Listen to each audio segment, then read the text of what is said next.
Forget about the manhunter. Forget about the beautiful fairy tale where the primitive human confidently walks through the savannah with a spear in his hand and looks at the world as his prey.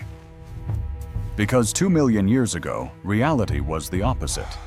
It was not a world of strength, not a world of control, and not a world of victories. It was a world of fear, constant tension, and survival on the edge of extinction. A world in which the human controlled nothing except his own panic. It was an era of pure, existential horror, where each day began not with plans, but with a simple question. Would this day become the last? Homo habilis, our direct ancestor, was not the master of the savannah. He did not dominate, did not hunt, and did not dictate the rules. He was a marginal species, weak, slow, and extremely vulnerable. A creature with a body worse than the body of an ape, with teeth that could not tear prey apart, with claws that could not protect, and with a brain that was not yet the weapon we imagine it to be today. While lions controlled open spaces, giant hyenas took everything that could be eaten, and leopards easily dragged victims into trees. The human existed on the periphery of this hell, hid in the shadows, moved cautiously, lived silently, and constantly looked around. Because in this world, any sound in the grass could mean death. Any shadow could be a predator. And night was not a time of rest. Night was a time of hunting for humans. The world was not created for us, and it was not waiting for us. We were unnecessary, accidental, and almost doomed. One wrong step, one careless movement, 1 second of lost attention, and everything ended without a fight, without heroism, without chances. 2 million years ago, the human did not live fully. He simply constantly avoided death, and it is precisely from this fear, from this weakness, and from this constant pressure that the real history of humanity begins. Now let us destroy another myth, because the first stone tools of humans were not created for active hunting, and were not symbols of strength or control over nature. On the contrary, they became tools of forced survival. Because Homo habilis almost never appeared first. He arrived after lions, after leopards, after giant hyenas, when the real predators had already finished feeding and left only bones and biological remains. And it was exactly then that the human appeared, not to kill, but to risk his life for bone marrow. The only stable source of fats and calories capable of sustaining a weak body. The stone in the human hand was not a weapon, it was a tool of access. Because breaking a bone meant one more day of existence. But even such forced scavenging was extremely dangerous, as the analysis of marks on bones from Olduvai Gorge shows a clear sequence. First, the tooth marks of predators, and only then the marks of human stone tools, and the damage on human bones indicates something even worse, because many humans became prey to leopards, which could easily reach them even in trees. And it is here that it becomes clear that humans were not fighting for dominance. They were rummaging among leftovers, quickly taking what they could and running away, because every extra second near carrion could cost a life. And the entire early history of humanity begins not with heroic hunting, but with this painful yet necessary choice: either risk and survive or retreat and die from hunger. But even if predators did not exist, the world itself was against humans. Because 2 million years ago, Africa was not a stable home, but a hostile planet, where the climate changed sharply and without warning. Volcanoes erupted regularly, covering the land with ash that poisoned water and destroyed vegetation. Droughts lasted for years, turning green areas into dust and stone.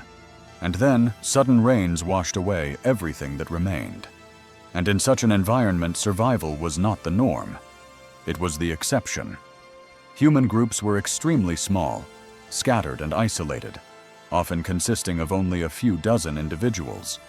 And genetic data shows that human numbers repeatedly collapsed to a critical minimum, to what is known as a genetic bottleneck, when the entire species was literally balancing on the edge of extinction. During certain periods, there may have been only 70 or 80 adult individuals on the entire planet. And this was not enough for a stable future. Any disease, any climatic shift, or the loss of a few people could destroy everything.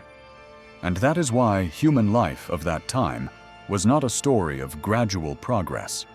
It was a series of crises, retreats, and losses, where survival did not mean moving forward, but simply another day in a world that was constantly trying to erase humanity from the face of the earth. Returning to the enemies of our species, it is important to understand that humans lived among creatures that were physically stronger, faster, and far more dangerous than they could imagine. The main enemies were leopards, which could reach humans even in trees, giant hyenas, which took almost all prey, leaving only bones, and crocodiles, which lay in wait near watering places, intercepting anyone who dared to drink. And all these threats were not exceptions. They were the norm of life. In addition to external enemies, humans suffered from parasites transmitted through hyena meat, so-called tapeworms, which settled in the intestine and drained the body. And it was exactly in such a world that early humans were forced to constantly assess risks, plan every step, and stay together with the group, because any solitary action could cost a life. And when we look at this bestiary of horror, we understand that survival did not depend on strength or speed, but on attentiveness, caution, and social interaction, on the ability to read the environment and cooperate with others. And it was exactly this that formed the foundation of our social skills, fears, and instincts that have reached us today. The life of early humans was filled with constant pain and loss because child mortality was colossal. Pathologies on the bones of children indicate anemia, hunger, and lack of nutrients. About 60% of children did not survive to 10 years old. And even those who survived grew up in constant fear of a world where night was not a time for sleep, but a time of potential danger. Without fire, humans remained completely defenseless against predators and parasites.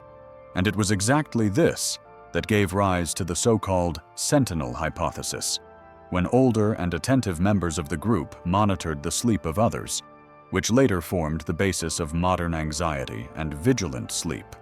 Early humans learned to live with pain and fear simultaneously, to develop caution and cooperation. And this constant experience of danger and loss created the foundation for survival, where every day meant a balance between risk and life, where fear became a tool and suffering a school of wisdom. And it was exactly in these conditions that moral and social mechanisms were formed that preserved our species. Because it was not the strongest who survived, but those who knew how to work together, help each other, and pass on knowledge about danger to the next generations. Over time, stronger species appeared, such as Paranthropus boisei and Homo erectus, which displaced early humans and forced them to adapt.